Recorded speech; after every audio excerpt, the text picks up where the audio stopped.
All right. Number 2 episode of my podcast has been a passion project, and I'm lucky to have a good guest in front of me by the name of Dylan Sanglay, out of Las Vegas here. And what I want to focus is people in Vegas, because we have a lot of cool people here. I've been lucky to meet a lot of cool people, and you've been one of them. Awesome. I want to kind of, of course, man, I want to showcase what you do, because I'm actually fascinated in what you do. I get to learn along with everyone else. But Dylan, let's start from the beginning. Who you are, where you grew up, and then we'll start from there.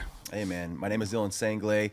I grew up in Las Vegas, Nevada, born and raised. I'm actually a native out here. Okay, so one of the few. Yeah, one of the few. And stayed. Exactly. I'm the shoe plug in Las Vegas. That's what people mainly know me as. Okay. I'm a serial entrepreneur. I do it all. Okay. I buy and sell houses, cars, sneakers, clothing, gold, jewelry, you name it, I sell it. If it's a profit, you want it. Exactly. Okay. You know what I mean? So, I've been promoting lately that I sell houses and cars, and everyone's like, really? I'm like, yes. Reason being is because, if that deal comes across my table, sure. I have a vast variety of people that I know that can help me pursue that deal. Right. So again, I buy and sell everything, but again, people mainly know me as a shoe plug in Las Vegas. Yeah. So I came across you through a mutual friend, and I don't claim myself to be a sneakerhead by any means. I do appreciate shoe culture so much, so that's why I attracted to you, kind of thing. So you're a young entrepreneur, which is great.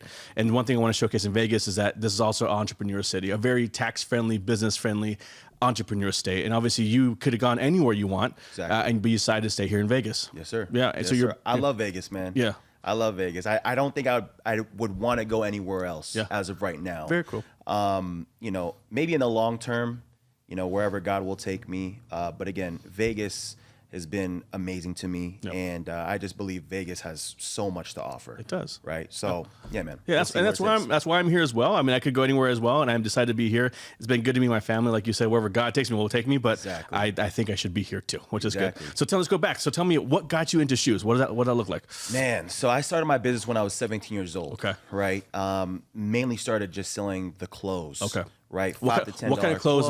What style was that back then? Literally anything that you could find at the thrift. Got it. Vintage clothes, newer clothes, sports clothes, like any clothes that tops, mainly tops. Okay. Mainly like the shirts and the tops. For girls and guys? Girls and guys, okay. Yes. So that's how I started. Okay. Right. I took those clothes, right? I took $40 and I started investing into the clothes at the thrift shops. Okay. I started going to the yard sales, thrift shops, garage sales, flea markets, swap meets, all that. Yeah. Right. Just really wanted to grow my capital.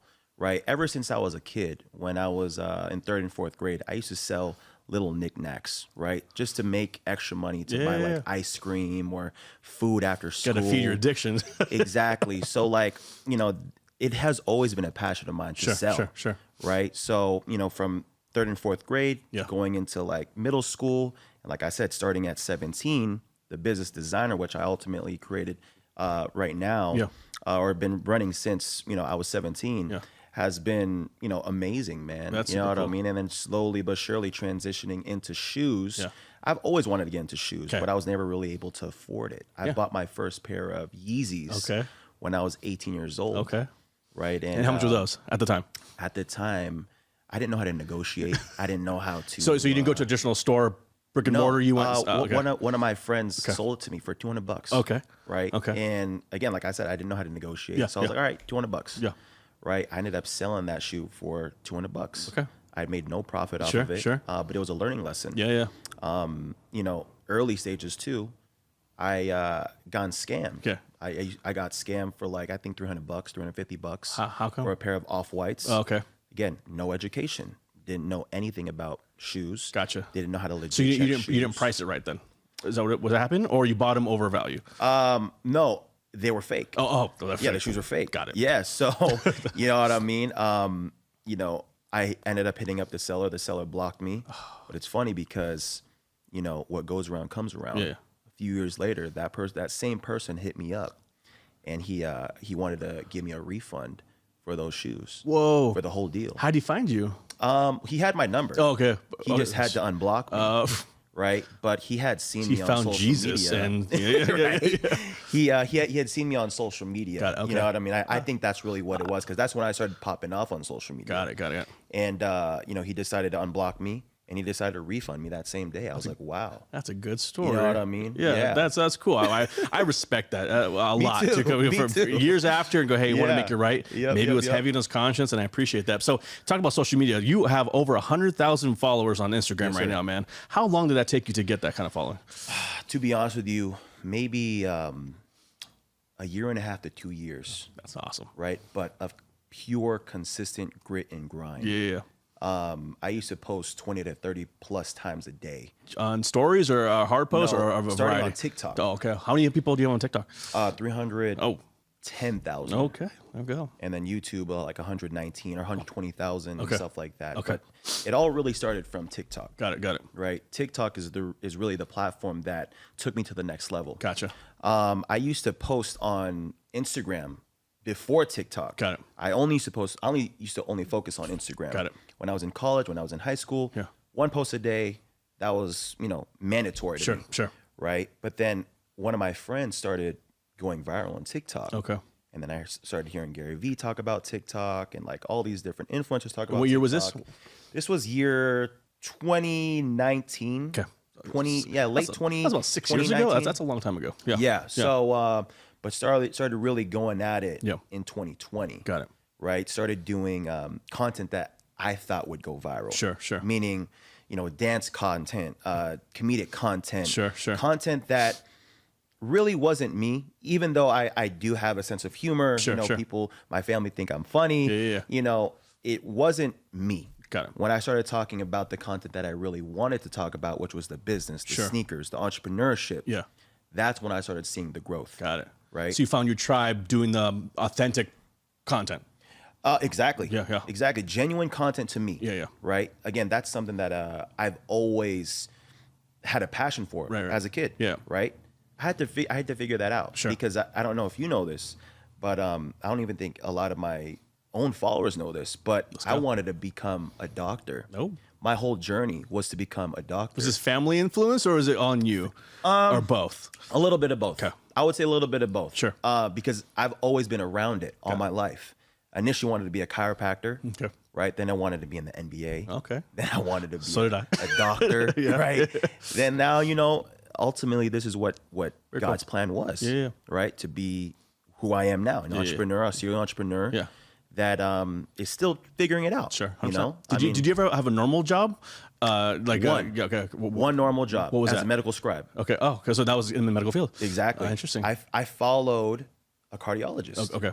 Yeah, I followed a cardiologist. Yeah. All throughout high school, I was in sports medicine. Okay, that was your path early. Like, okay, that's what. That was my path early. Okay. And I actually got to give a lot of credit to my aunt, because she's the one who actually spoke up about me pursuing this passion. Okay. Right. Because every time we have family dinners every Sunday and Monday. Love it. Every single Sunday, I used to bring a book, like a business book. Rich Dad, Poor Dad. Yeah. All these different entrepreneurial books. Sure. Right. Good to great. You name them all. Right. Sure.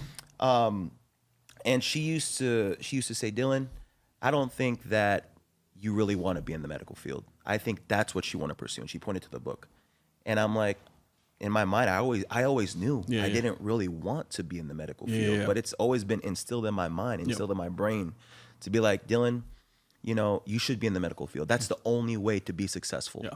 Right. My mom's a nurse practitioner. My fiance is an X-ray tech.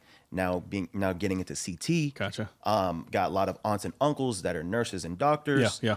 Again, always been around it. I thought that was the only way to success. Yeah. Right. And as a younger 18-year-old, 17-year-old, whatever, people used to always ask me, Dylan, what do you want to be when you grow up? Yeah.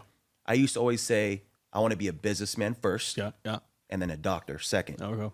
But I knew deep down in my heart that God wanted me to pursue my passion, which is this. Yeah. And man, I love it. That's you cool. know what I mean? I think it's great. I think it's funny. I think people, I think this generation, I consider kind of my generation as well. I think our parents were more of the traditional 9 to 5, get a good job, stay there for 30 years, retire. That was kind of, and respect, 100%. However, I think the times have changed where entrepreneurship has become a lot sexier in that sense, right? It's still very rewarding, but the grind is there. I know obviously the grind, it's funny. People say, for me, I'm also an entrepreneur myself, right? So people are like, oh, you must have all the free time or it's your own schedule. I'm like, yeah, but not really. I probably work more than any other 40-hour job by far, right? But also love it because it's my passion. Same thing with you, right? So therefore, I wake up every morning being, I love what I do versus wake up and going, I hate my job, right? And that's different, right? So I don't have a job, I have a passion. Same thing with you. You don't have a job, you have a passion. And luckily for your passion and my passion, we can actually earn a good living off it. Yes, sir. And there's no ceiling, right? And what's cool about you started with knickknacks to shoes, and you're like, hey, I can do A, B, and C now, and it's all about just the connections and what you can do. But I learned this too from real estate too. If I sell a condo $100,000 versus a $5 million property, it's the same thing. Someone's exchanging something for something. There's nothing different, right? You might have different, nuances. Don't get me wrong, but if you learn the basics, it could take you to a whole different level. Sure. And like that's true, man. I love entrepreneurship. This is something that I wake up every morning, like what you said. I enjoy it. I don't dread it. I love waking up at 5 a.m. and doing what I got to do. 100%. Right. And like the thing about entrepreneurship and the thing that I've learned with entrepreneurship, if you have a genuine passion for this, right, and you pursue it at a young age, right, you have all your life to make all the mistakes that you possibly can and still be successful. 100%. Right? So like for me, knowing that I have God by my side at all times, right? What do I have to worry about? Right? I got a solid foundation of family that has my back no matter what. I have, like I said, I have God. I have, a great group of friends like yourself and like, other people in my network that I know would never let me down and I would never let them down, So I'm like, why not just go in 100%? Right? 110%. Right? And that's got to be the best decision I've ever made because now I'm 25 and I'm able to do anything I want, whenever I want, and be anywhere I want, anytime I want with my family and my loved ones. Right? That's freedom.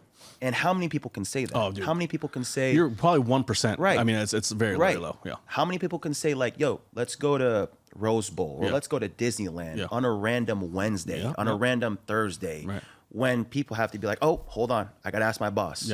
Right? In months in advance. Months in advance. Yeah. Like, I'm blessed to be able to do that. I'm blessed to be able to be like, all right, let's book that trip. Let's book that flight. You know what I mean? Let's do what we got to do. 100%.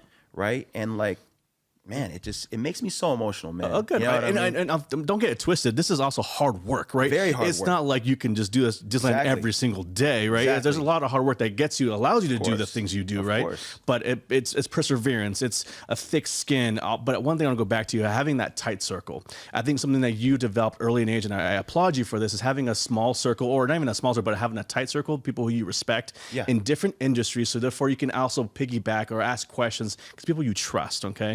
And I think that as you get older, I'm a wise man talking to a younger guy here, you want to have a small circle. You really do. I don't believe in having 1,000 friends. I really don't believe it. 1,000 acquaintances, yes, but not 1,000 friends. It's a smaller circle, the tighter it is, so you know that you're taken care of. You have people's back and vice versa. I think it's super important. So that's great advice. And the fact that you learned it so early is super important because I tell you, as you get older, it's harder and harder to meet relationships because it is harder.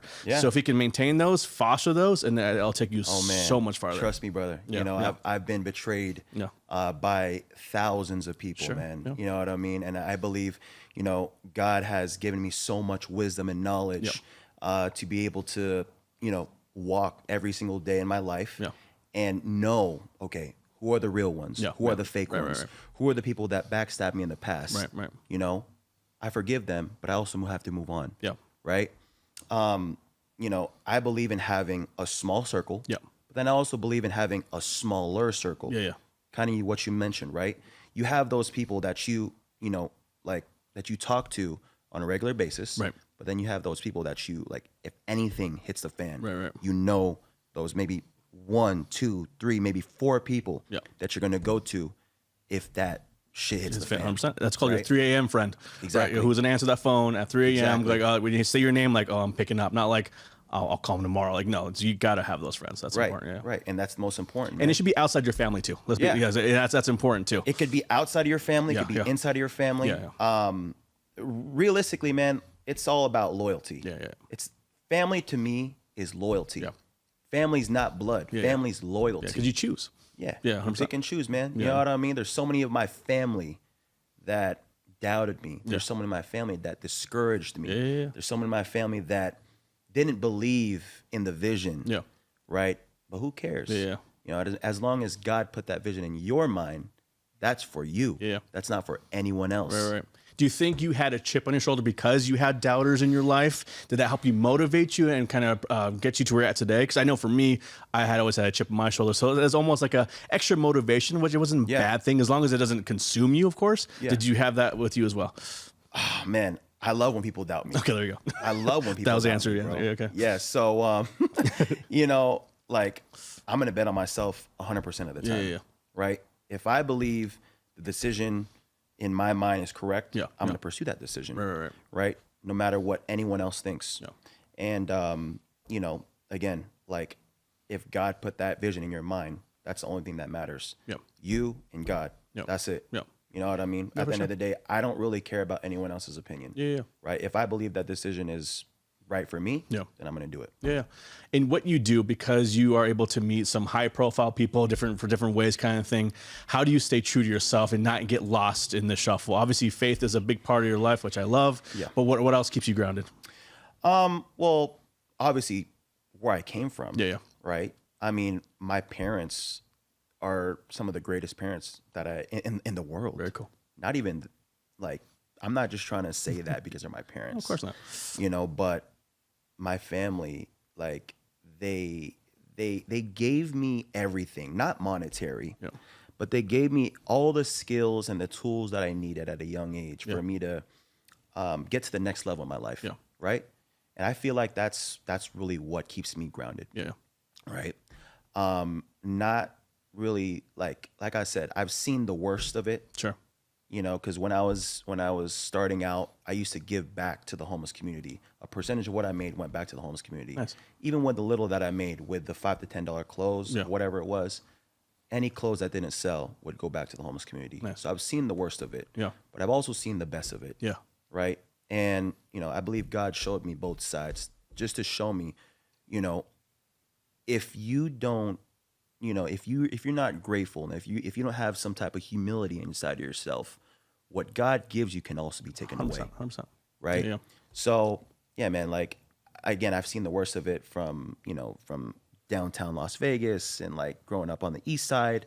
I've seen the best of it. You know, like people like you, people like Blake Wynn, people like, you know, Josh Galindo, like all those amazing entrepreneurs here locally in Las Vegas, right? They've shown me so many amazing things. Having that type of network, right? Seeing like $12 million houses, right? $12 million houses, seeing communities like Escaya, McDonald Ranch, the Ridges here in Las Vegas, like seeing really what's out there that's possible. Right? Like I said, man, you got to have that humility. You always got to have that humility, and you got to always know where you came from. 100%. And again, with all the blessings that I have now, I know that it could be taken away, like, just like that. I pray to God every single day that he keeps me grounded, that he gives me humility, that he gives me the wisdom, the knowledge, the discipline in order for me to succeed. And that's it. Very cool, man. Well, I love that. Great answer, by the way. So let's go back to the shoe business, right? So obviously you're doing shoes. What does it look like? How do people reach out to you? So like, let's say you're posting shoes online, or you have a pickup. What do people DM you, call you, or how do they reach out to you? What does that look like? So you can obviously, you know, shop on my eBay store. That eBay store can be found on all my link in bios. You can shop on my Instagram. Everything is available on there. But since the last year in April, we've been really trying to push out the eBay store. eBay has been one of those companies that have believed in me since, like, I think I was 19 or 20 years old. They believed in me enough to be the host of their game show, Love Kicks. I was the host of season 1, and like, I am full Filipino. You don't see that every day. Right? I mean, like, being able to do that and host 6 different episodes downtown LA, that was one of my biggest partnerships that I've ever done. Cool. So yeah, man. What was it? What that show? What was the show about? Tell me about the show. It was a show that people compete with. Okay. Different games within the show. Okay. And there's 2 competitors. Whoever wins at the end gets a crazy Grail sneaker. Okay. Right. Maybe like $1,000, $2,000 plus. Gotcha. Yeah. Wow. 1 pair. Wow. That's cool. Yeah. Did he reach out to you one day? Like, hey, we're Reached out. I thought it was a scam email. Well, why wouldn't? Yeah. I thought it was eBay. a scam email. Yeah. You know, so I'm the type to not really get fooled or bamboozled. I don't click the links. I think you've been trained because of what you do already, right? I don't do any of that. I make sure that they communicate in a certain type of way. Sure. Certain things look the right way. And I also make sure I see face to face. Yeah, kind of. If I don't see face to face, then I just ultimately pass. Sure.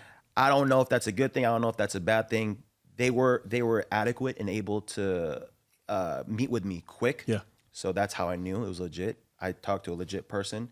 They sent me my flight and my ticket probably like a month, 2 months after. Yeah. And it was a legit deal, man. Very my cool. biggest deal ever. Very cool. To date. Yeah. And yeah, man, eBay has believed in me. Yeah. For a long time, and I want to stick to the people that are loyal to me. Yeah, I love that. I love it. So there's right now I see there's a lot of different shows on Netflix and whatnot doing the selling things that are selling, whether it be memorabilia and like that coin show, whatever it's called, golden, whatever. Yeah. Is that something you like? Oh, if someone approached you to like follow you in your business, would you be open to doing something like that or not really? Of course. Yeah. Okay. 1,000%. Okay. If you're talking about the marketing aspect of having my own Netflix show, 1,000%. Yeah. I'm down to do anything. Yeah. Okay. I even want to have my own reality TV show. Okay. You know, I think we could take it up to that type of notch. Gotcha. You know what I mean? Yeah. Yeah, like I said, wherever God takes me, whatever God's plan is, that's where I'm going. Yeah.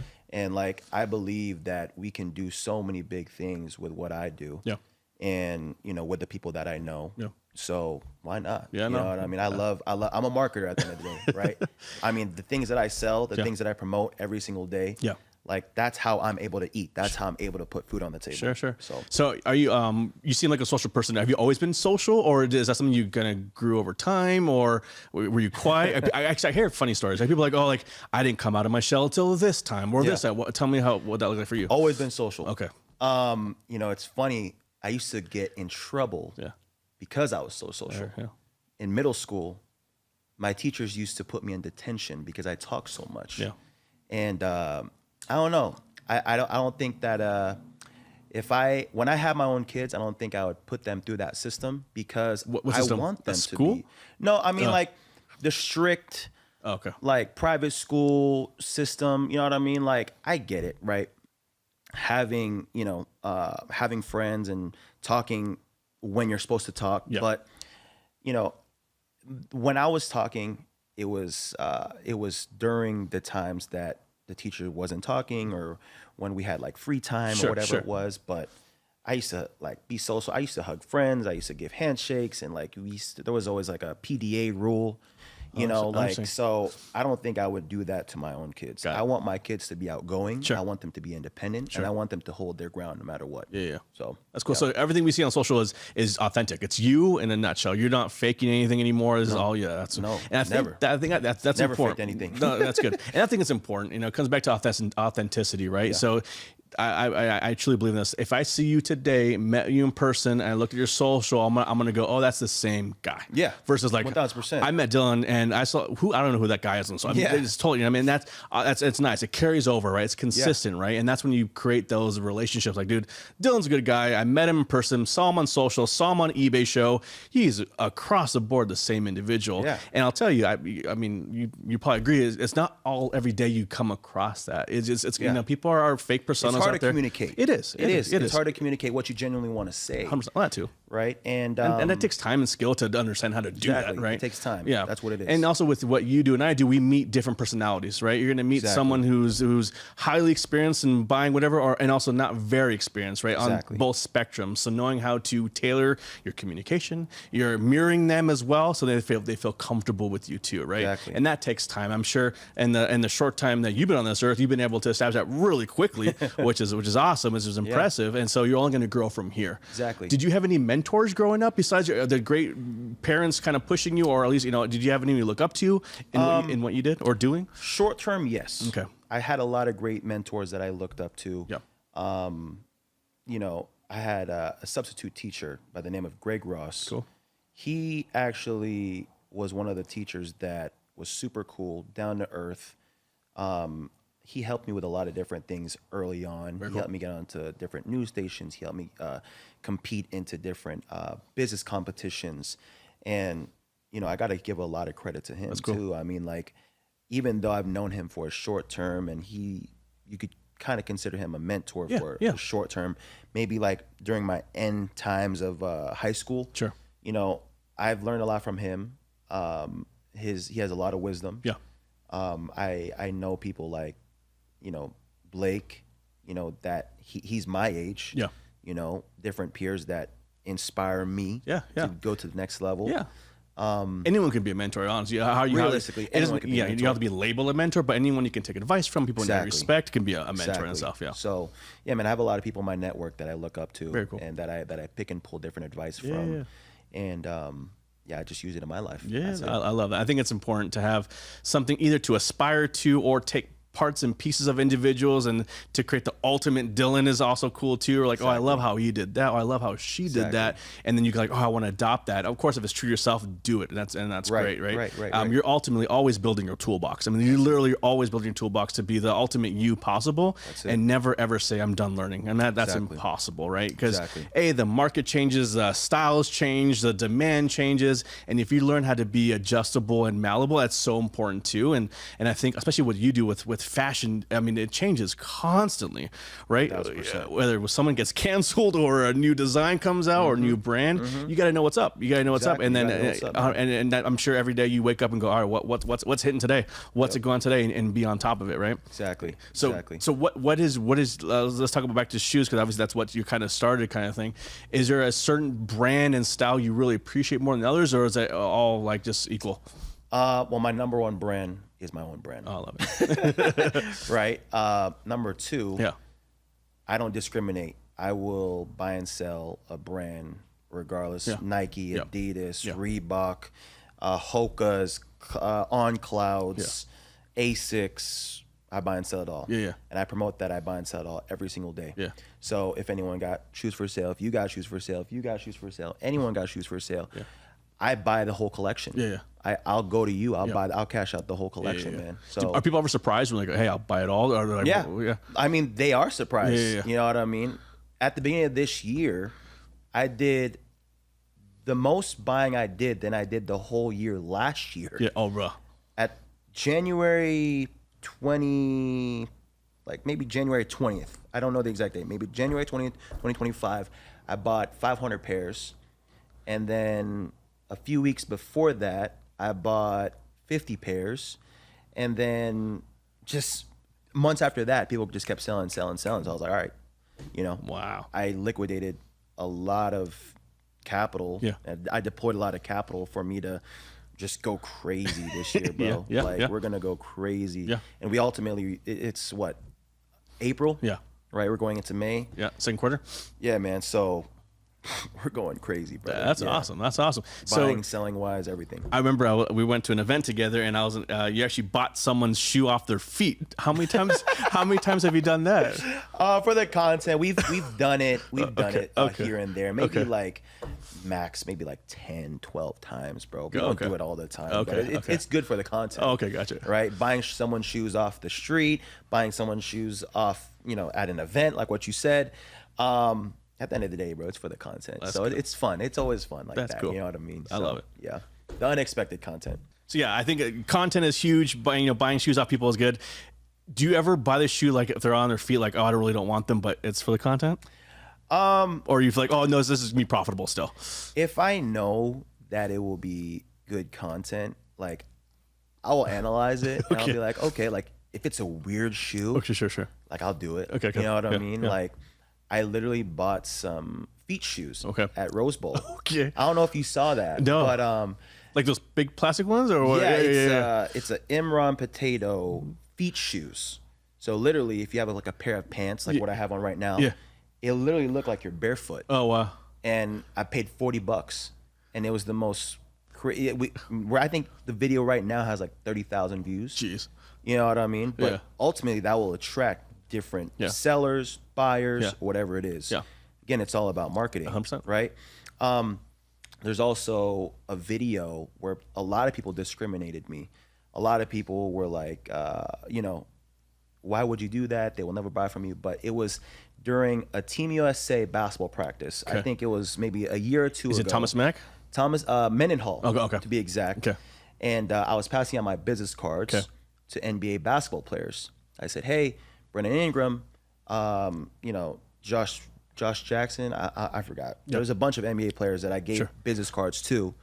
Everyone was like, oh, they're never going to buy from you. I don't want them to buy from me. I want you to buy off of me. I want you to sell to me. I want people that are watching to sell and buy from me. I don't care. They're not the end game. Right. Oh, like, I know that LeBron, Anthony Edwards, all these NBA basketball they might have players plugs. are hooked up for life, bro.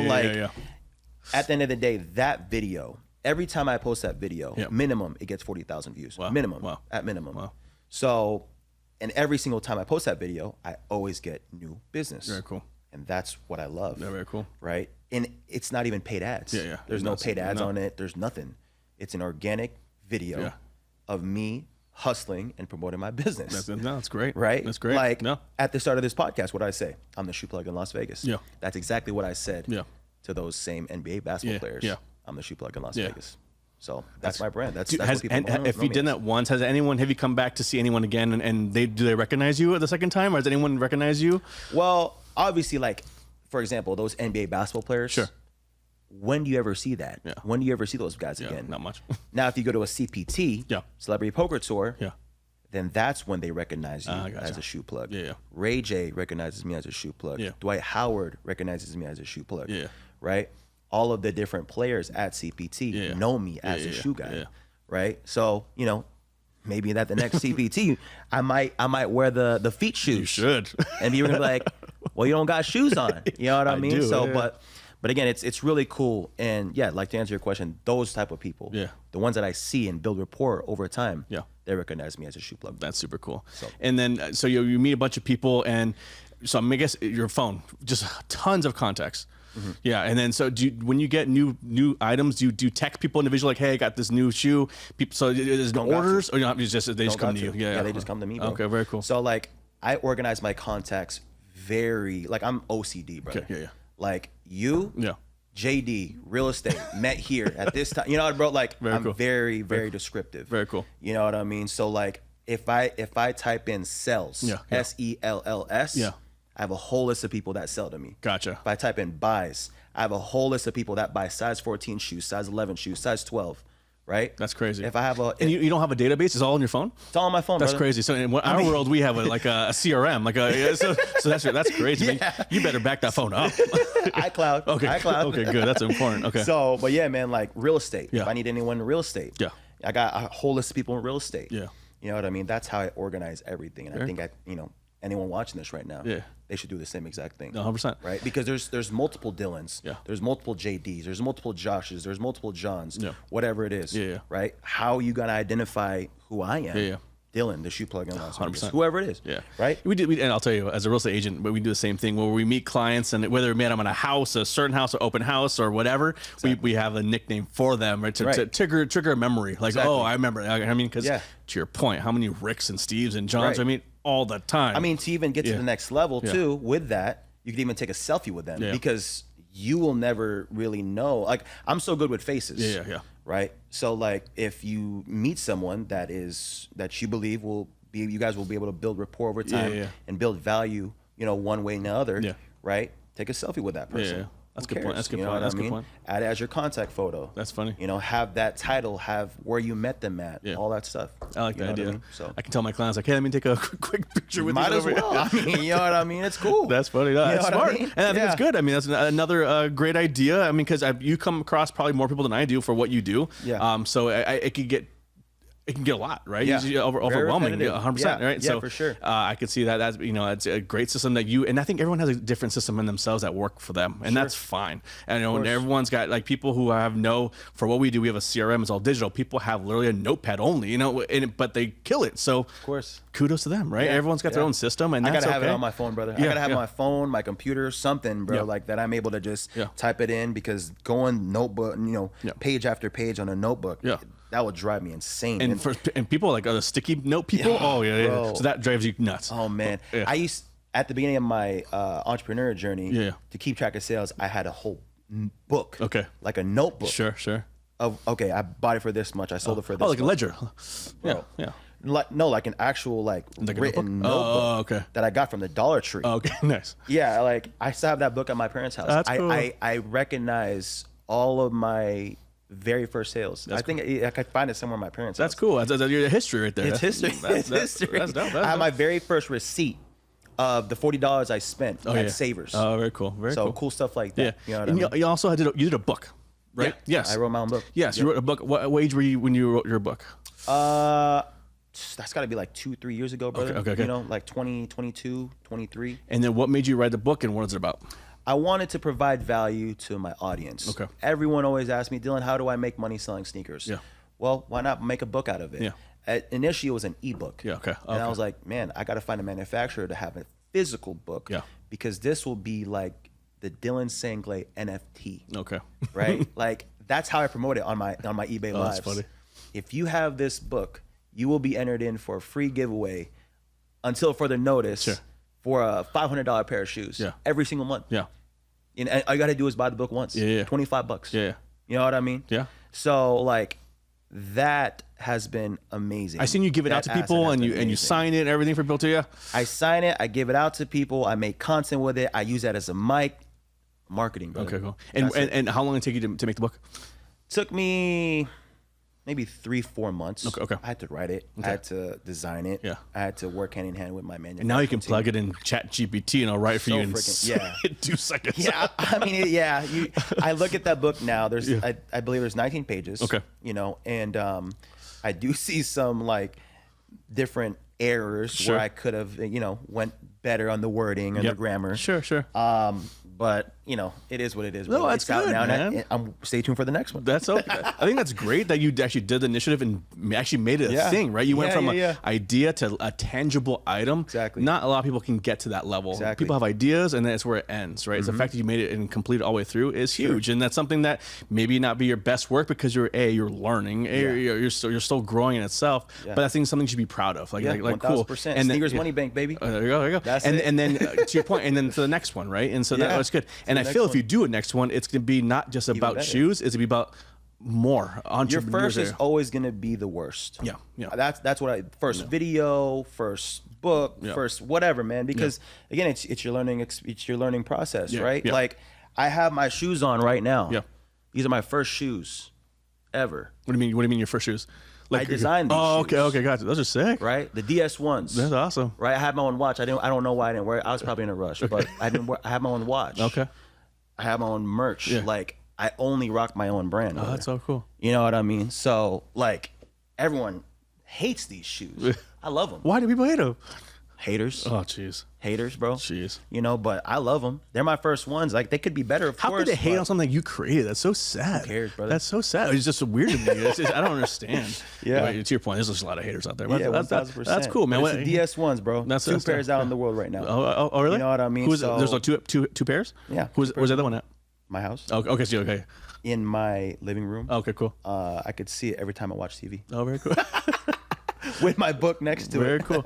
That's cool, man. And so you're doing all this stuff. I mean, I have a brain like I think you do, Dylan, and where we just always thinking. We're always thinking. You're always thinking of what's next when that's. So we're always, because we want to be ahead of the curve and be more proactive versus reactive, right? Mm-hmm. What do you do to keep your kind of stay in the game? What does that look like for you?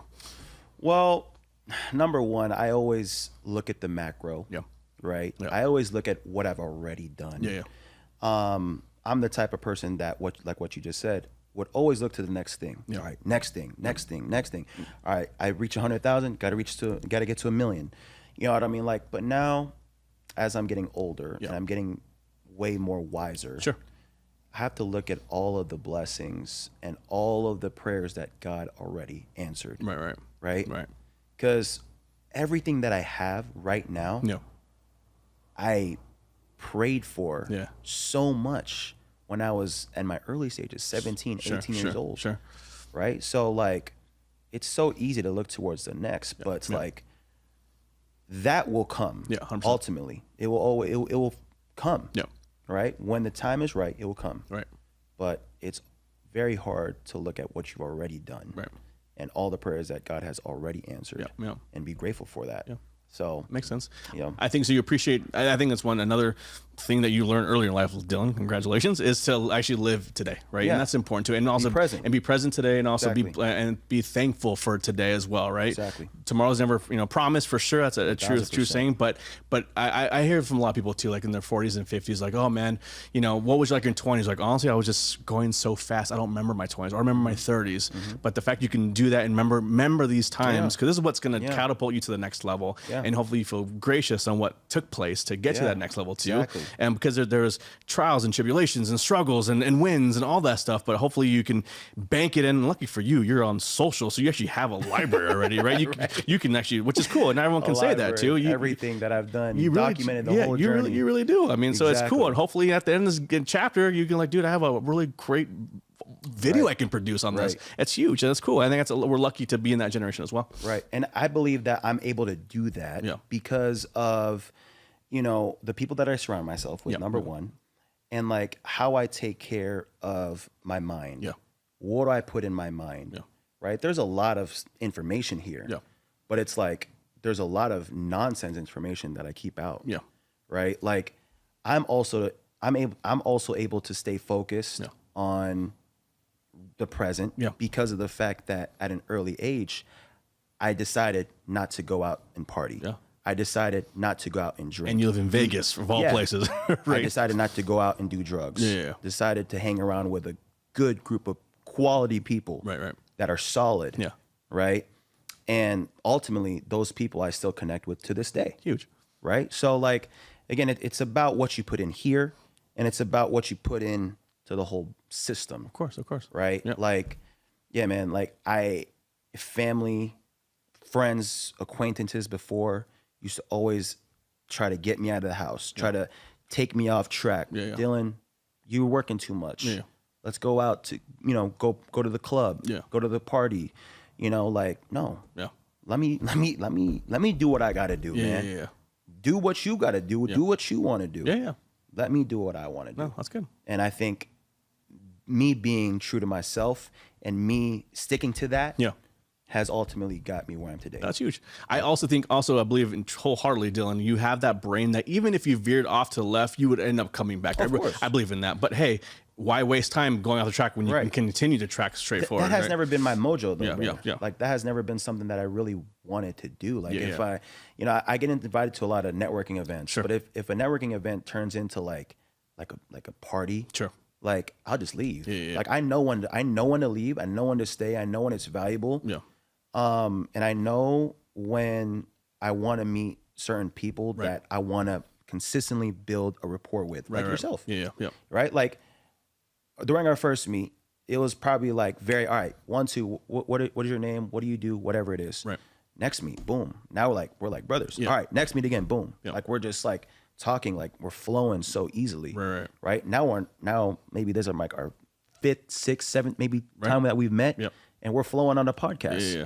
That's how relationships work. That's how relationships build. 100%. I agree with that. And full respect to you too. Did you ever have a doubt in your career of what you're doing now? Like, hey, this might not work. Did you ever have that? Never. That's cool. Like I said, I bet on myself 1,000% of the time. Yeah. Whatever God's plan is for me, right? Whether I was in the medical field, whether I'm working a 9-to-5 job, whether I'm an entrepreneur, whatever it is I do, I want to make sure I be the best at it at 1,000% of the time, brother. Very cool. That's cool. That's it. That's huge. That takes, I think, a different mindset to be that. Obviously, I think your foundation is so strong, right? So just everything that you've gone through in your life has led you to where you are now. So you feel that confidence. That's super important. I keep telling. I told my daughter the other day.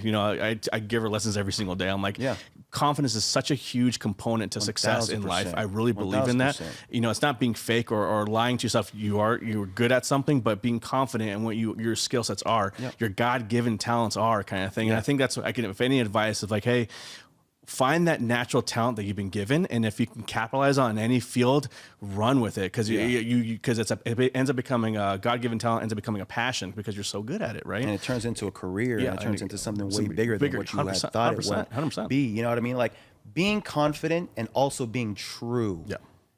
Those are the two things that matter. Because like, although I wanted to become an NBA basketball player, at the end of the day, I had to realize, right? Like, do I have what it takes? Most likely, yes. Yeah. Right. But again, it's like I had to take a step back, and I'm like, sometime the ball is going to stop bouncing. Yeah.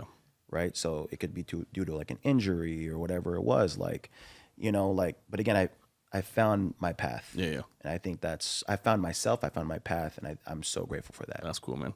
Yeah. So last couple questions. Who do you sell to mostly in your shoes? Like who buys the stuff from you? Friends, family, or what does that look like? Strangers. I would say 98% are strangers. 2% is family. Okay. But I'd rather have it be that way. Okay.